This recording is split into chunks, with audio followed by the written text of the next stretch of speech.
Good morning, everybody, and welcome to a mortgage coach interview. I am interviewing Paul Reilly, the author.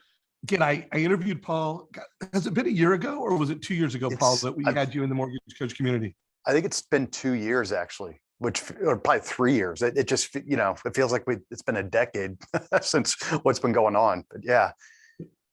It's crazy. It really seems like it's been less than a year, but he's the author of Value Added Selling, which is an incredible book. But the conversation today, and the reason I asked Paul to jump on the mortgage coach community is he's got a book that I think is just really timely. It's his newest book. It's called Selling Through Tough Times, Grow Your Profits, Mental Resilience Through Any Downturn. So guys, like, while we are not officially in tough times in the mortgage business, we are in tougher times. And we all know one thing for sure, interest rates have gone up, and that creates a pivot, and not a pivot, because most of you guys in this community, you've been going after realtors, but we need to intensify our efforts and energy to get purchase business, because that's going to do great in this marketplace that we're going into. And then also, guys, while rates are going up and that takes away a lot of rate and term refis, guys, equity has gone up. So there's going to be a lot of cash out refis, debt consolidation, home improvement. It's tougher times, and it's time to make some change. So we got the author of a book that wrote a book just for these times. So Paul, welcome to the community, and thanks for making time for us. Absolutely. No, it's a pleasure to be back with you, Dave. So first, let's get into, like, why did you write this new book? It's, I guess, just why did you write the new book? Yeah. So what's interesting, David, it's not a book on how to sell through the pandemic. I want to clarify that, because I actually started writing this book before the pandemic really, took off and affected our lives. And the reasoning behind it is that, value-added selling, which is our staple, really provides the framework to be successful. Now, what we know is that during tough times, buyers, they behave differently. They have different buying behaviors. And because customers buy differently during tough times, we need to sell differently. And I thought it'd be a good idea to write a book that will provide salespeople with techniques and ideas just to help them sell throughout a downturn. Because one thing that is inevitable is tough times, whether we're brand new to sales, whether our industry is facing tough times, whether it's rising interest rates, whatever it is, we know that there are always going to be tough times. But the good news is tough times are temporary. But as we go through those tough times, how we manage ourselves is really going to determine how high we're going to fly afterwards. So wanted to create a message for salespeople that will give them hope and help them be successful as they face headwinds in their career.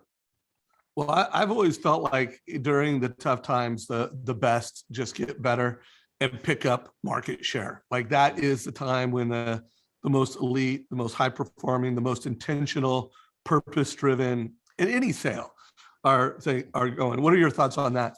Yeah, you're 100% right. And here's what happens. All right, Dave. During good economic times, that will mask bad sales behavior. Anyone can be successful when you have a great economy and people are buying houses and refinancing and mortgage rates are getting lower. Really, anyone can be successful if they give it an ounce of energy and effort. But what happens is during tough times, the mask comes off and we reveal some of our weaknesses. We use that as an opportunity to get stronger. And what we have found in our research during tough times, most sales professionals, they almost hit what we call a collective pause.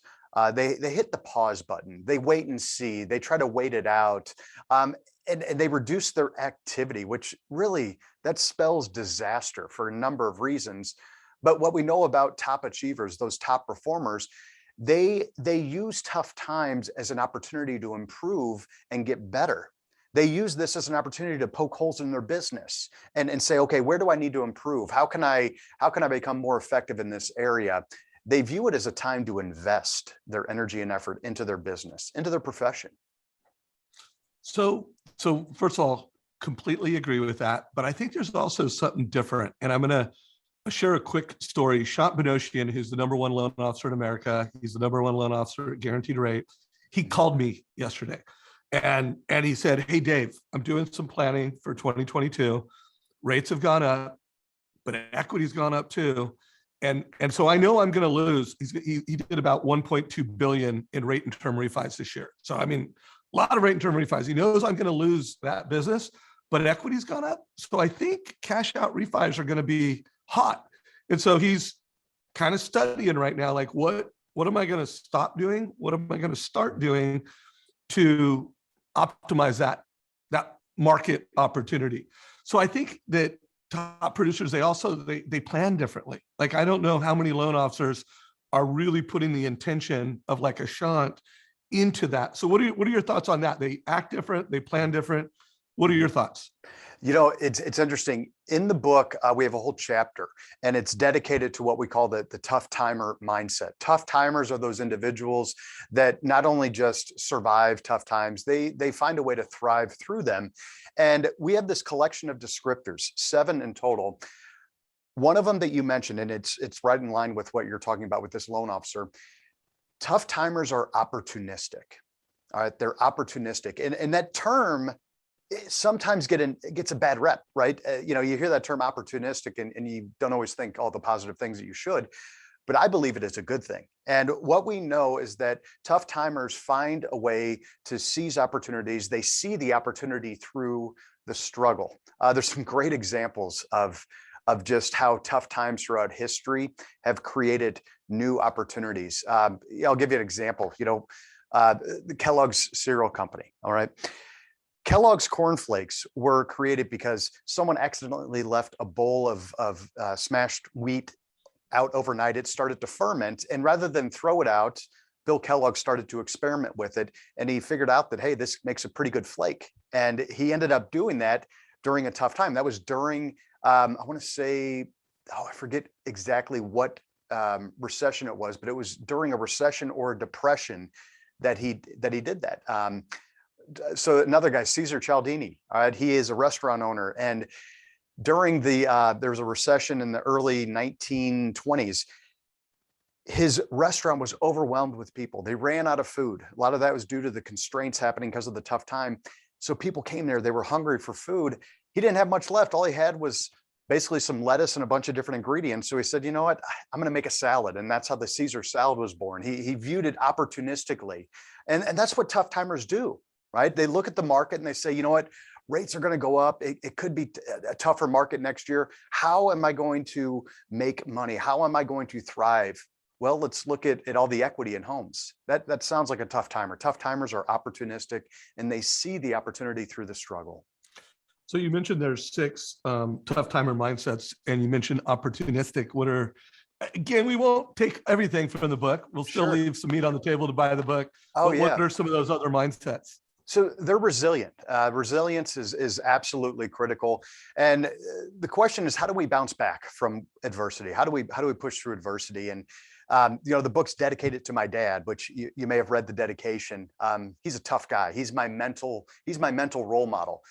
He was telling me a story when he first got into sales about how he was going to meet with his psychology professor at SLU College to ask about some experimentation they could do on salespeople. And he talked about his company and how he was training salespeople. And the psychologist said, I don't know how anyone could get into sales. How can you deal with all of that rejection?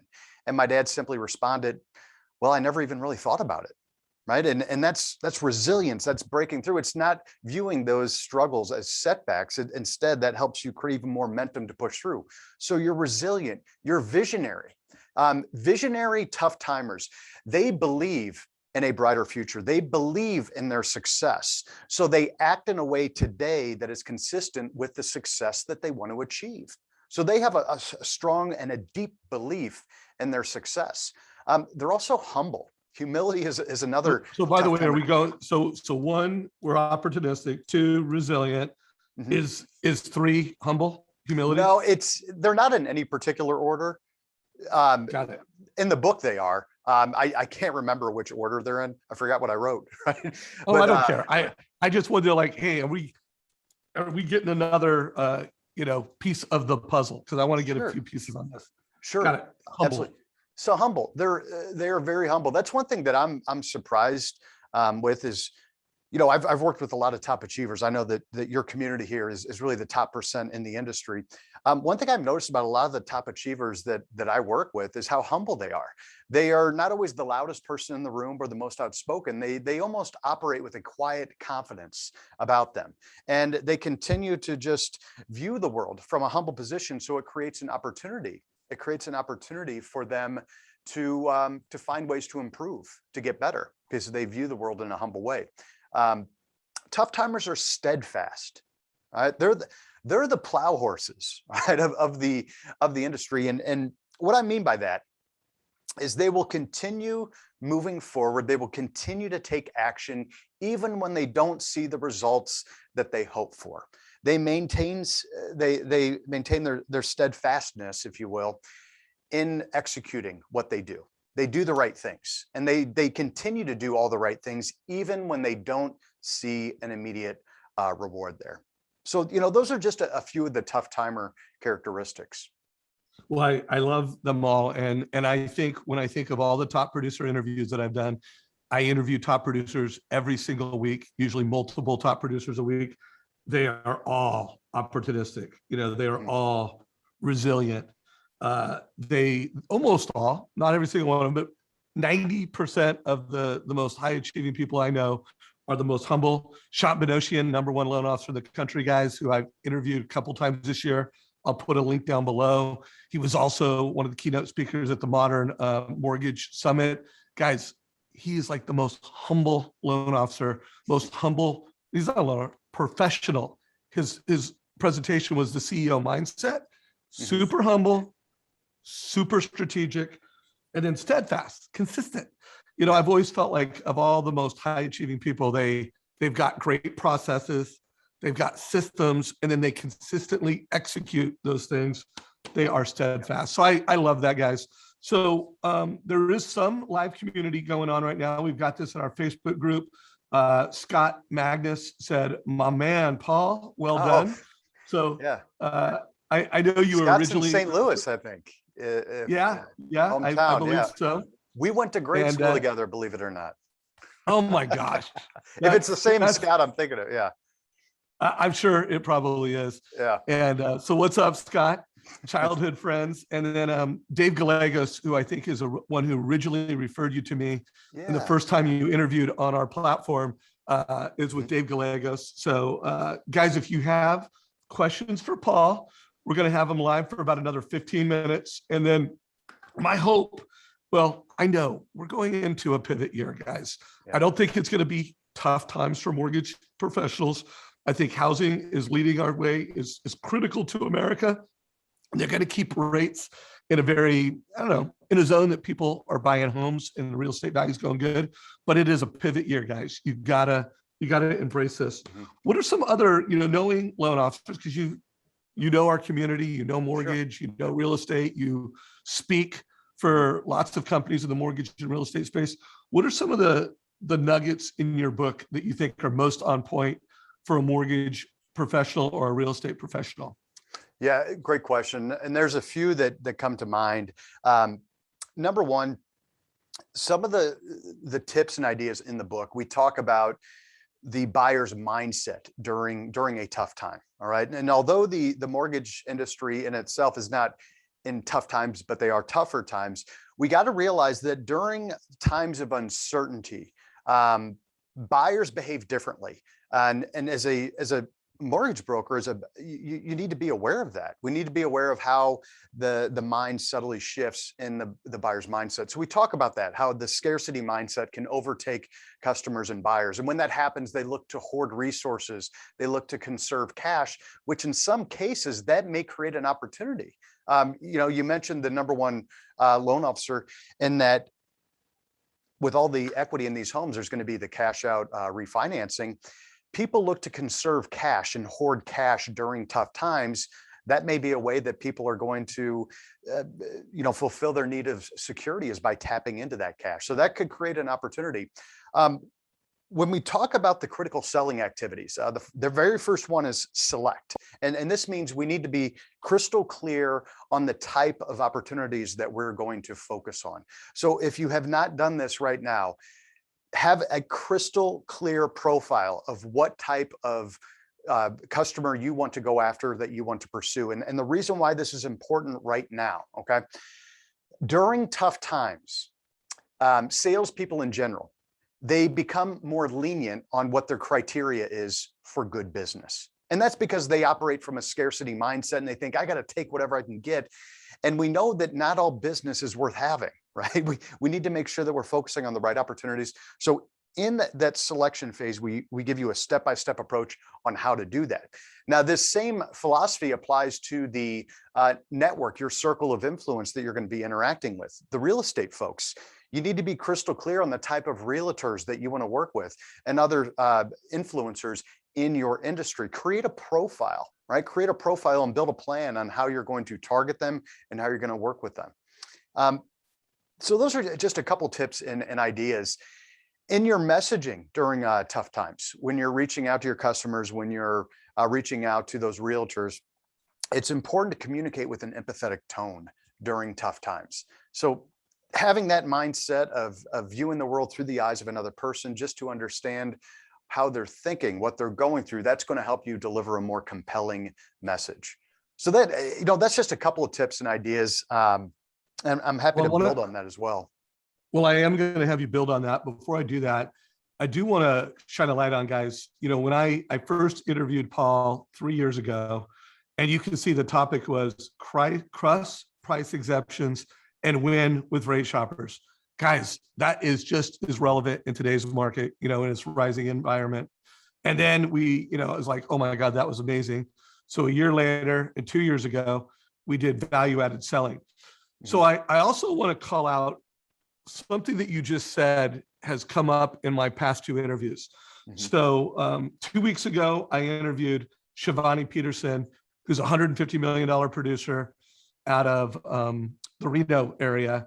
And she is killing it with social media. And she was, and one of the things she said is, I'm really clear on who my customer is, and she said, it's her. It's, and her is on Instagram. So that was one of the ways that she picked her social media channel. When I interviewed Justin Brown this Tuesday, how to use social media to make warm calls to realtors, he's really clear. He's creating content for the consumer. And he even called it out. It's a 35-year-old that wants to build wealth and wants financial leadership. So guys, it's not only important when it comes to selling, it's important when it comes to marketing. So let's break this down a little bit. In your book, you have 5 things that you listed out here. Our best customers are financially viable, even in tough times. Our best customers are innovative and forward-thinking. We convert our top customers from the same competitor. We have strong layered relationships. So you've listed it out here, 7 deep. If you don't mind, to our community, just give them some cliff notes. If people are going to say, for both selling and preparing for this market, describe the type of documentation they should have to identify their target customers. Yes, no, great question. And what I would encourage you to do is to take a look at who you're currently serving and taking care of. Take let's use maybe a year time frame. So over the past year, ask yourself, okay, what were my best deals? And best deals, that could mean anything: highest profit, your biggest commission, whatever it may mean. Ask yourself, okay, let's look at the top 20% of my deals. What do all these deals have in common with one another? Is it a certain type of buyer? All right. Is it a certain age group? Is it in a certain area? Did I get these referred to me from a particular realtor? The key is we're trying to figure out what all of our best deals have in common, the common characteristics. And the reason we do that is that on paper, our best prospects are going to look a whole lot like our best customers already. So you want to find those commonalities. Look at your realtor partners that you're interacting with. All right. I'm sure that your folks have several relationships that built with realtors, but ask yourself, okay, which realtors provide the most referral business to me? That provide the best business to me as well? what do all these realtors have in common? And now you can establish a profile of what you need to look for, right? Think about how many real estate agents there are out there. If you can create a profile of knowing who you want to go after, who you want to build a relationship with, you're going to be more successful as a result of it. Now, I'm going to do you one better, all right? In the book, we call it a siren profile. All right. The sirens in Greek mythology, right? If we remember our Greek mythology stories, what would happen is the sirens had this alluring song that they would sing. It would distract sailors and it would lure them over to their island.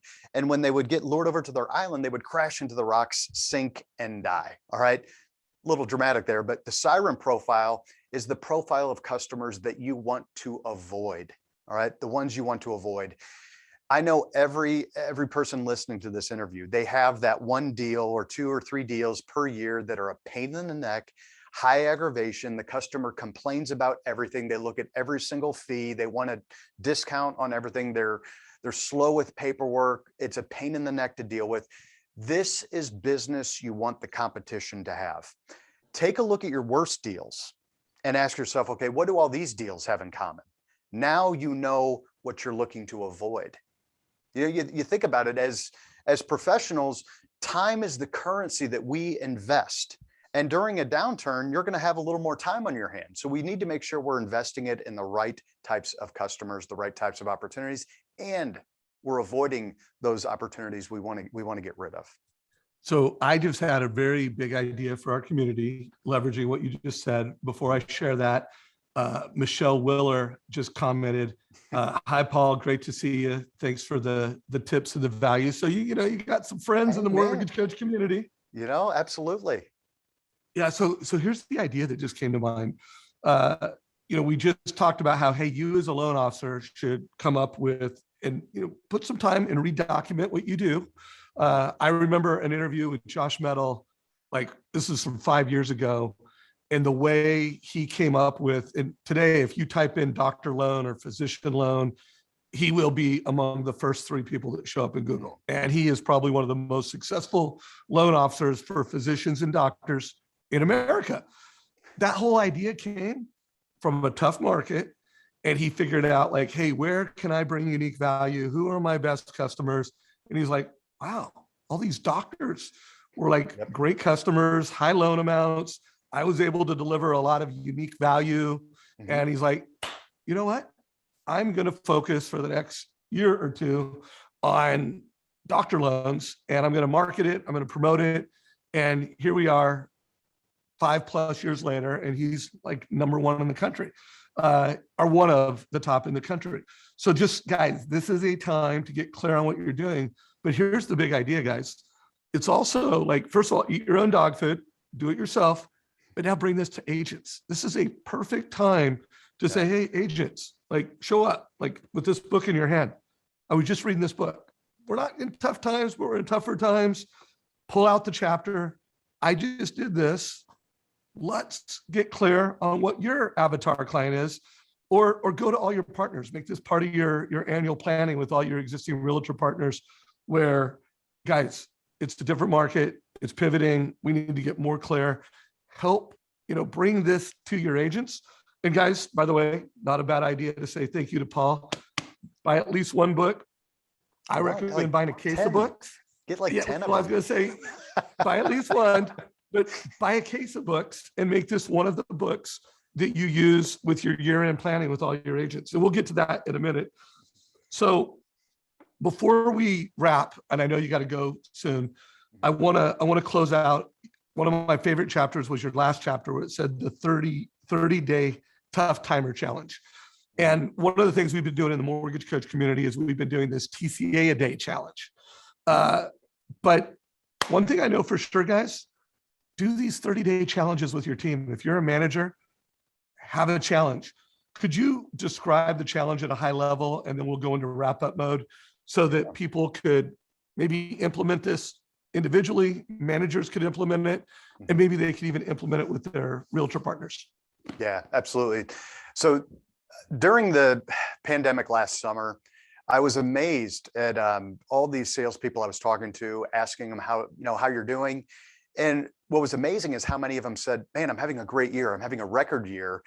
But as I would dig a little deeper, I'd ask them, no, really, how's everything going? How's your mindset? How's it, trying to compete right now? That's when the layers would come off a little bit, right? You're peeling the onion layers back, and they'd say, you know what, I am struggling mentally. This is exhausting. I am grinding it out. I've never experienced anything like this. I am struggling. And so I wanted to create a daily mental flex, all right? A daily mental flex, which is a collection of 6 exercises that help build mental strength and resilience. And the goal here of the 30-day Tough Timer Challenge is every single day, you need to complete these 6 mental exercises. Imagine if we spent as much time building our mental strength as we did our physical strength. There's really no limit as to what we can do. So I personally have done the 30-day Tough Timer Challenge. And what's amazing to me is how it can just shift your mindset completely. The 6 exercises are very straightforward. The first one is to journal about what you're grateful for that day. Gratitude is key. Number 2 is continuous improvement. For 15 minutes, you got to do something every day to continuously improve. Read a book, work on your pitch, study your profession. Number 3 is my favorite. Exercise 3 is self-discipline. Dave, every day we have a list of to-do items that we need to get done. The stuff we don't feel like doing usually is at the bottom of the list. Take that one thing you don't feel like doing and do it first thing in the morning. Every time you do something you don't feel like doing, you become mentally stronger. All right. Exercise 4 is about pruning and planting. We want to prune negativity from our life wherever we can and plant positivity. Exercise number 5 is about positive reframing. Take a negative event that has happened throughout the day and ask yourself, okay, what's the positive outcome that will generate from this? And then finally, the last one is to reduce your friction. Success does not have to be as hard as we make it. Do something today to help you become more successful tomorrow. For example, let's say your goal is to reach out to 2 or 3 new real estate agents tomorrow. Well, prepare for those calls today. Do a little research today to make it easier. Have the contact information ready to go. The key is to just reduce friction between your goals. Set yourself up for success today by preparing for tomorrow's success. So, yeah, that's just a little bit about it. Well, I don't know about you guys. Listen to this. I got 2 pages of notes. I am going to do that 30-day challenge. I mean, I already do a number of those things, but the idea of eating the frog and literally kind of like making that a to-do. I mean, I'm going to add that to my list. I do journal. I think I do the 15 minutes better, but I can be more intentional about that. Sure. I like that positive reframe drill. I mean, I think I've built that into a habit, but you know what? I think I can build that into an even better habit. And then to remove the friction, that's pure gold. Like, what are the things that are removing friction? And then I like this, do all 6 every day. So guys, I'm in on this. So Paul, I mean, clearly, you want to sell a case of books. So like you want loan officers to buy books, but how can people get value after this call? Like, what website should they go to? Sure. Any recommendations you have for loan officers and mortgage coaches to make the most of this book and your platform? Yeah, absolutely. So we have a website dedicated to this particular book. The website is toughtimer.com, really easy to remember. On that website, we actually have the Daily Mental Flex that you can download, print off. We've got a few chapters of the book that you can download for free if you want to read it and get started that way. There's all these planning templates you can use. There's messaging templates. There is a wealth of resources available on the Tough Timer website, and also an instructional video on the 30-day Tough Timer Challenge as well. So there's so much information there. And then the book, you can get the book wherever you get your books. Amazon is probably the easiest.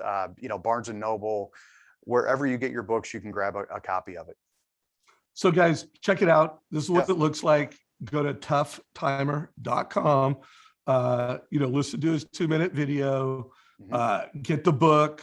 And then, like you said, there's some real value here. There's a whole bunch of downloads.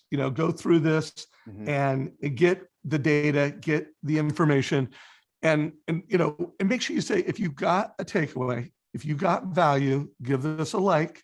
The more likes we get, the more questions and comments we get, the algorithms like that. We'll get more views on YouTube. We'll get more views on Facebook. So give it a like down below. Paul, any closing thoughts you have for the mortgage coach community? Yeah, the best time to build a well and dig a well is not when you're thirsty.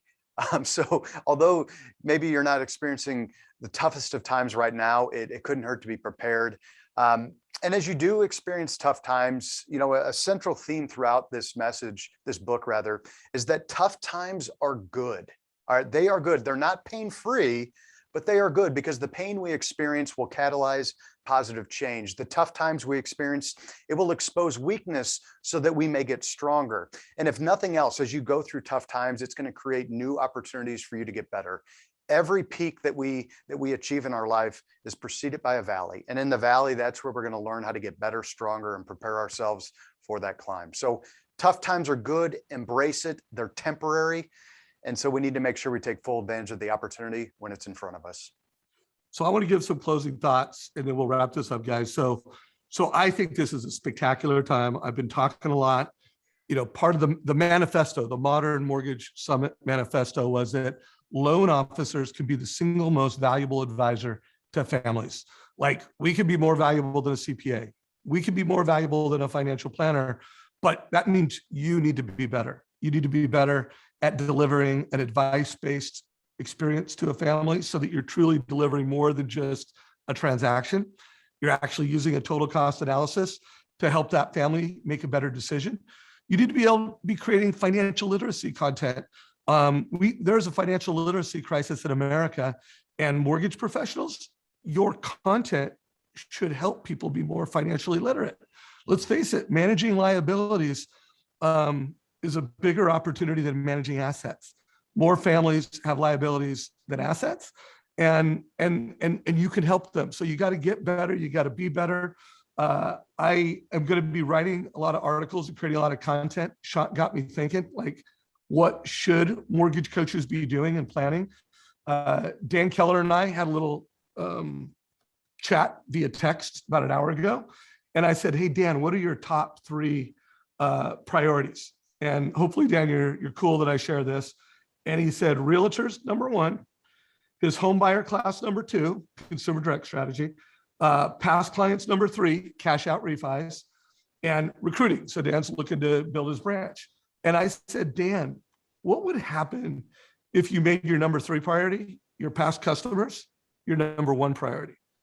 And in this little chat, he said, probably increase my production by 100 loans. So guys, I want everybody to think strategically. I want you to buy this book, read this book. I want you to have this conversation with agents. And then I want you to come in, we got like 6 weeks, 6 weekends until we're end of year. I want you to, what are your tough timer priorities? And guys, here's the deal. If they're not different than last year, go back to work. Like, if you started 2022 with the same priorities as you did in 2021, you're not ready. The market shifted. You have to shift. They have to be different. Those are my closing thoughts. Again, give this a like, share this with your friends.